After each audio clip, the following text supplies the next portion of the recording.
काका अरे काही बोलू नकोस. अरे ऐकायचं नाही ते. दादा काका काका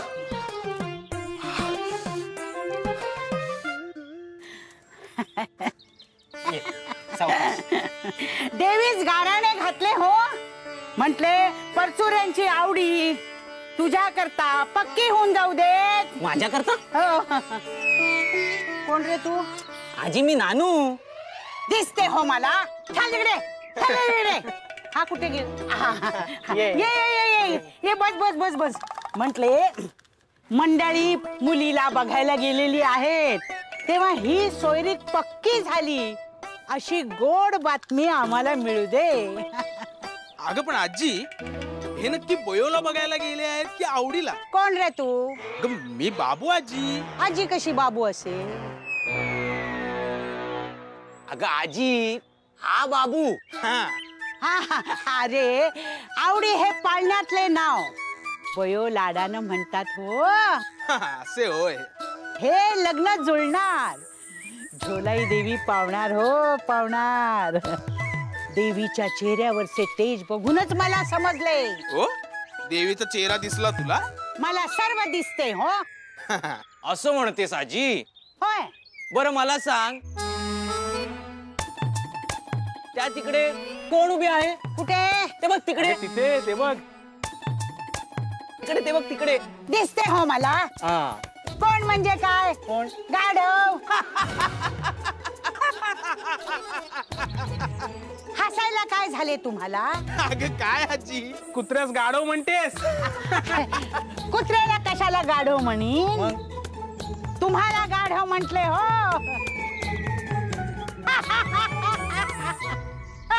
अरे जोशी बुवा बघितलंस दादा? जोशी बुवा स्वतःहून आलेत आपल्याला भेटायला. का काय झालंय? आज काका आजोबांऐवजी आम्हीच येणार होतो तुमच्याकडे सारा वसुलीसाठी. घरी मोठीच अडचण आहे. एकतर या खेपेस पुराने पिकं वाहून नेली, वर बायको आजारी आहे. तिच्या औषधाचं करताना मेटाकुटीला आलोय. 2 महिन्यांची सवलत मिळाली तर फार बरं होईल. पण मला नाही वाटत तुम्हाला काही मुदत वगैरे मिळेल. अरे असं तोडून का बोलतोयस बाबू? अरे त्यांची अडचण अगदी खरी आहे. तुमच्या अशा अडचणी पाहिल्या की भारी उदास वाटते. त्या शेतसाऱ्याचे कसे व्हायचे? काय करावे आता? अरे काय करावे काय म्हणतोस दादा? काका आजोबा मुळीच ऐकणार नाहीत. म्हणाला ना बाबू. अरे आपण सांगू ना त्यांना. जोशी काका तुम्ही काळजी करू नका.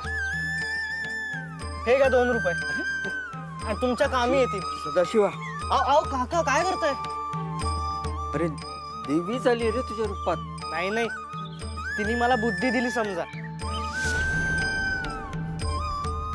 आणि देवीचा आशीर्वाद घ्याच, पण वैद्य बुवांकडून औषधोपचार पण करून घ्या वेळेवर.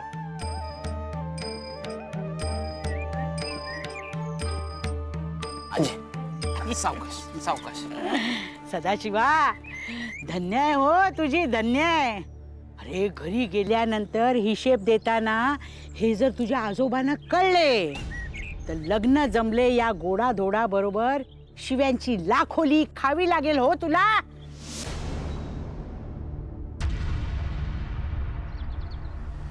छे छे छे छे छे छे छे छे छे छे छे. दिवस काय अजून बरे दिसत नाही. अजून तो हरी उगवला नाही ना प्रभाकर उगवला. ना सगुणाचा पत्ता लागला. म्हणजे सगुणा हरवली. अरे ती हरवली तेव्हाच मला वाटलं की अपशकुन झाला. म्हणजे गायही हरवली आणि लग्नही मोडले नेमके त्याच दिवशी. अहो बापू ऐकून तरी. काय पुन्हा आलास ना हात हलवत परत? तुझ्या केवळ तुझ्यामुळे याला ठेवला मी नारायणा इथे नोकरीला आश्रित म्हणून. हा बघितलंस ना काय झालं ते? सापडली काय? बघ कसा हात हलवत आला. अहो बापू प्रभाकरने काही मुद्दाम केले नाहीये हो. हो हो आपण त्यास आश्रित म्हणून बाळगतो याची जाणीव आहे त्यास. असा दिवस रात्र घरासाठीच राबत असतो तो. हो वास्तविक गाय चरावयास नेणे हे काही त्याचे काम नाही. अच्छा. हरी नाही म्हणून प्रेमाने त्याने पत्करले, पण नेमकी सगुणा हरवली. बर अच्छा. नाना नाना चला ना आपण सगुणेला शोधायला जाऊया. हो मग आता काय चाललंय? 10 जण शोधतायत ना? मोरी म्हणते सगुणा नदीकडे गेलीये. मोरी म्हणते? अरे वा रे वा. मोरी वासराची आई आहे ना सगुणा. सगुणेचं हंबरणं मोरीला ऐकू येतं. हे मला मोरीनेच सांगितलंय. हा खुळचटपणा सोड आणि स्वयंपाक घरातल्या 4 गोष्टी शिकून घे जरा. बापू दादानू घात झाला घात. अरे काय झालं बाबा? आपल्या सगुण्याला इमामवाड्यातल्या खाटी काढत जाताना पाहिलं यशवंतानं. काय हो? घात झाला रे, घात झाला. माझी सगुणा खाटकाकडे गेली, माझ्या घराची शोभा गेली, माझी गोमाता गेली. बापू असं काय म्हणताय? आणि नाना कळलंय ना आता सगुणा कुठे आहे? मग चला जाऊया तिला आणायला. हो जायलाच हवे. भीमा तू हो पुढे आणि बरोबर 4 मुलं घे. कुठं निघालास? मी तुला जाऊ देणार नाही इमामवाड्यात. मी हातावर हात ठेवून गप्प बसू शकत नाही.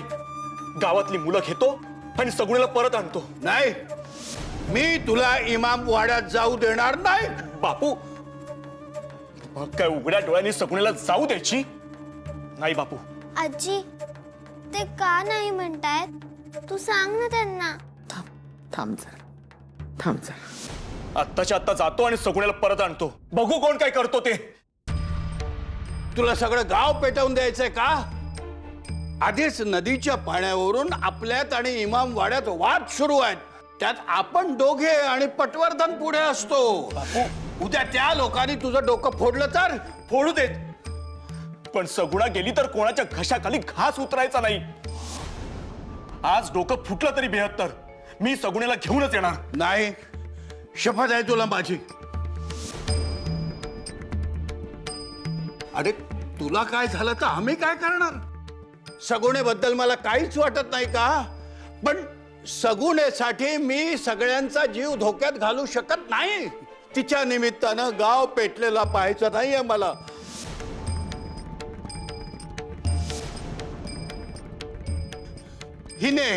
हिने सकाळपासून सुरुवात केली आणि तोंडा शेण लागले.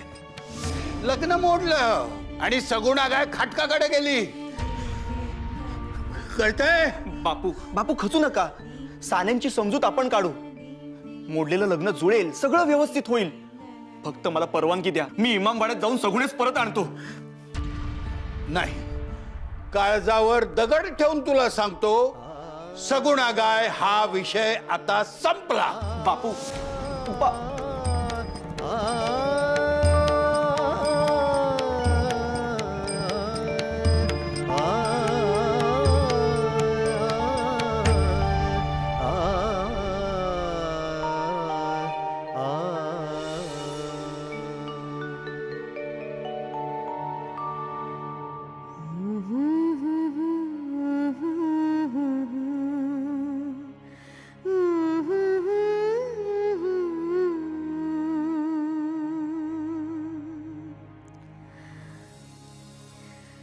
सांभाळिले फुलागत श्वास होनी. आई नाना जात होते ना, बापू नाही का म्हणाले? घडविले होनी गुरु. भयो बापूंनी सांगितलं ना, हा विषय बंद म्हणजे बंद. पण का? परमेश्वर पाहतोय बयो. मला खात्री आहे तो कुणाच्या तरी स्वरूपात धावून येईल आणि सोडवेल आपल्या सगुणेला.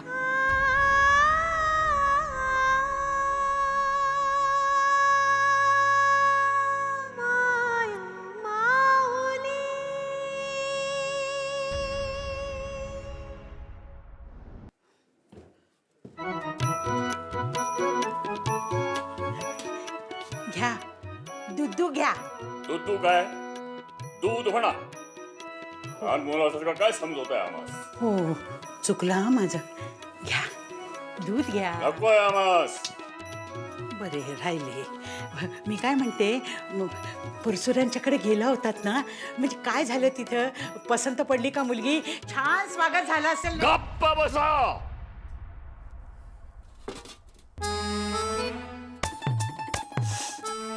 काय बिनसले कोणाच ठेव,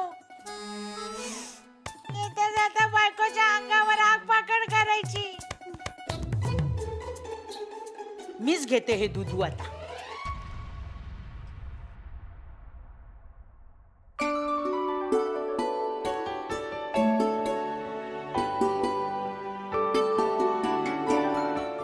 काय बाई तरी, काय विचित्र स्वभाव म्हणायचा हा. नुसती चिडचिड चिडचिड चिडचिड करायची. विचारलं तर काही बोलायचं नाही, नुसतं वस्कर अंगावर यायचं. काय म्हणायचं? येणारच. कोण ग तू? गोदा. हा मग बोला. इतक्या साऱ्यांच्या समोर तोंडाला शेण लागलं, तेही होणाऱ्या सुनबाईच्या हातून. माणूस चिडणार नाही तर काय? काय सांगतेस? आमच्या यांच्या तोंडाला शेण? परचुरेंच्या अंगणात शिरतोय तो रप्प दिशी शेणाचा गोळा मामांच्या तोंडावर. बयोने मारलेला. उगाच बाऊ कशाला करतेस गोदे? जे काही घडले ते अनवधानाने, लहान मुलांच्या खेळण्याच्या नादात घडले. कुणी मुद्दाम नाही केले हो काही. आणि उठसूट राईचा पर्वत करायचंच कशाला म्हणते मी? राई नाही, मोठी धटिंगण वाटते मला ती मुलगी.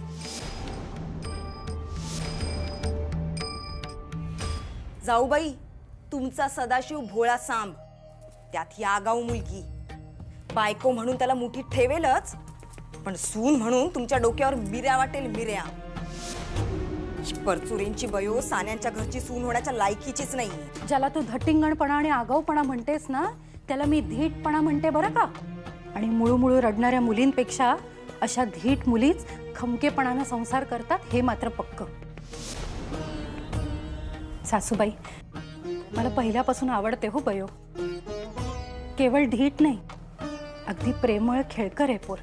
खरे सांगते, आज जे काही घडले ते लहान मुलांच्या खेळण्याच्या नादात घडले. घाला पाठीशी.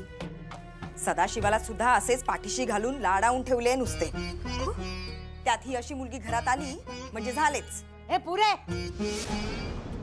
बाद झालं तुमचं दळण. जरा स्वयंपाकाचं बघा, स्वयंपाकाचं बघा. पुरुष मंडळी आहेत ना निर्णय घ्यायला. तुम्ही कशाला दोघी जणी वचा वचा वचा वचा वचा करताय? गप्प बसा. एक बोलली की दुसरी सोडत नाही. काय गो, काल पुरणपोळ्या तू केल्या होत्यास ना?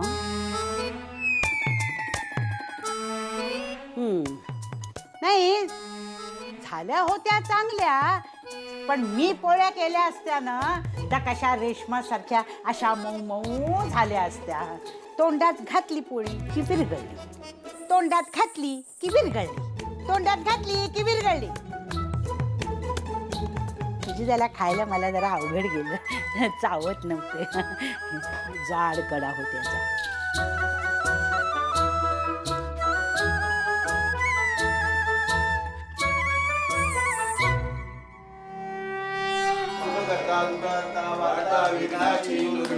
पूर्वी प्रेम कृपा जयाची, सर्वांगी सुंदर वंशेंदुराची, कंठी झळके माय मुक्ता फळाची.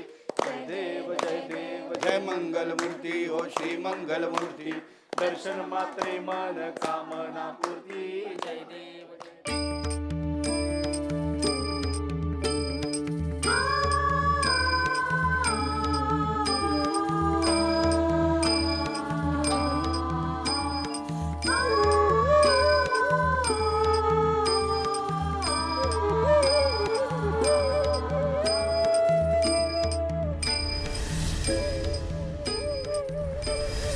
अरे काय झालं बाबा? आपल्या सगुण्याला इमामवाड्यातल्या खाटी काढत जाताना पाहिलं यशवंतानं. काय? काळजावर दगड ठेवून तुला सांगतो, सगुणा गाय हा विषय आता संपला. बापू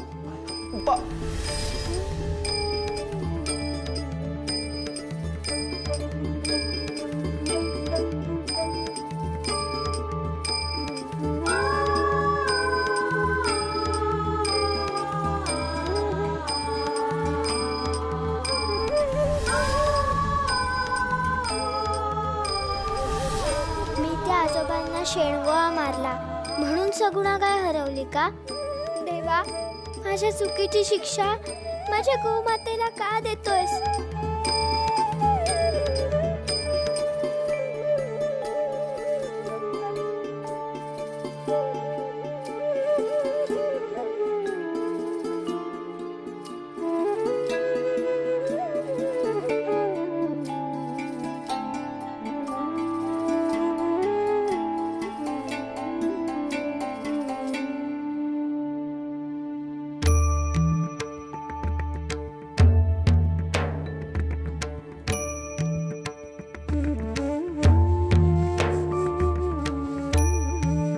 बापू इमामवाड्यात जायला नको का म्हणतायत?